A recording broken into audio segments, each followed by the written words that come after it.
Fines del siglo XIX en París se construyen en las calles de París unos pasajes vidriados, con el techo vidriado.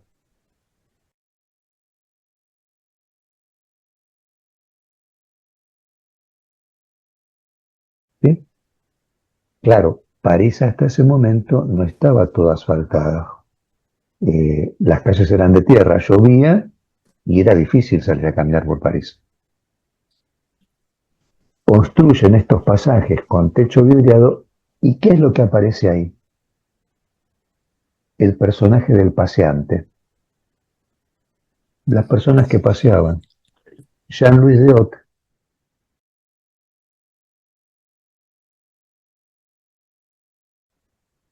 incluso comenta que esos pasajes son dispositivos. ¿Por qué? Porque en tanto se construyen, hacen aparecer un sujeto que antes no estaba, que es el paseante. Y no solo el paseante, sino el que se ubica en el cafecito mirando a la gente que pasea y mientras mira a la gente que pasea escribe poesía. Bueno, y además otra serie de consecuencias, incluso políticas, culturales, artísticas. Noten ustedes que nosotros hemos hecho referencia a 1986, 1995, 2002, 2010,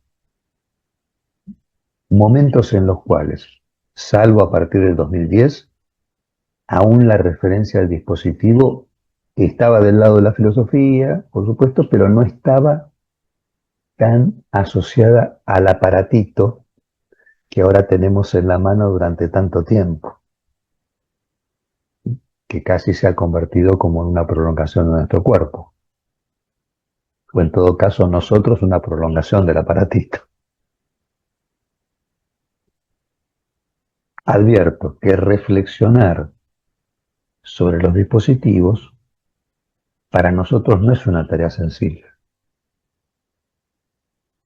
¿Por qué? Porque esta revolución la tenemos todavía muy encima nuestro, ¿no? Con el aliento en la nuca la tenemos a la revolución esta de los dispositivos.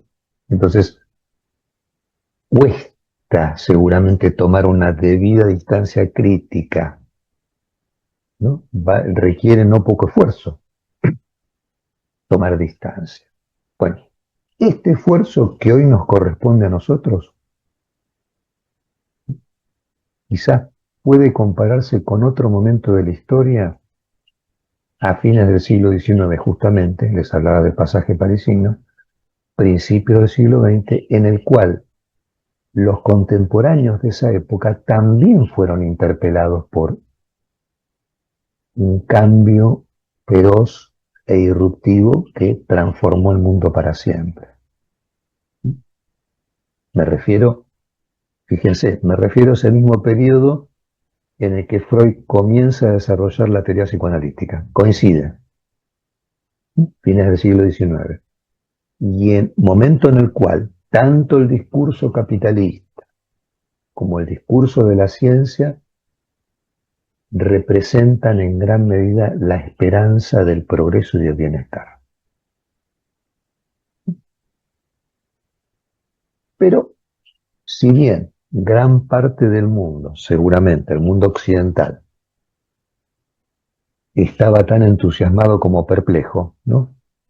Frente al impulso de estos discursos de la ciencia y del capitalismo, la aparición del artículo de masas, el consumo a escala masiva, fueron algunos poetas y artistas quienes comienzan a transmitir su desconfianza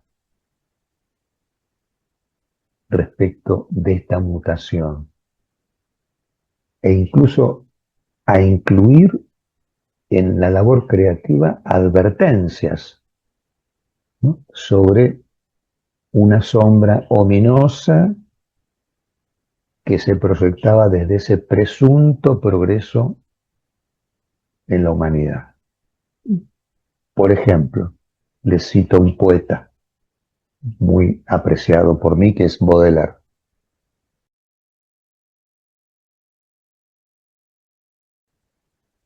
Baudelaire, por ejemplo, inmediatamente captó lo inquietante de este supuesto progreso, ¿no? Y, y comenzó a transmitir que si el arte quería sobrevivir en la civilización industrial, el artista debía tratar de reproducir en su obra la destrucción del valor de uso, digamos, la destrucción del utilitarismo. Entonces, hacer de la obra de arte el vehículo mismo de qué? De lo inasible, de lo inútil, de lo que no sirve para nada, para salir de esa lógica de la economía de mercado, que tiende a lo que sirve, a lo que es útil. Incluso Baudelaire le asignaba al poeta una tarea paradójica, decía, aquel que no sepa introducir lo intangible no es un poeta.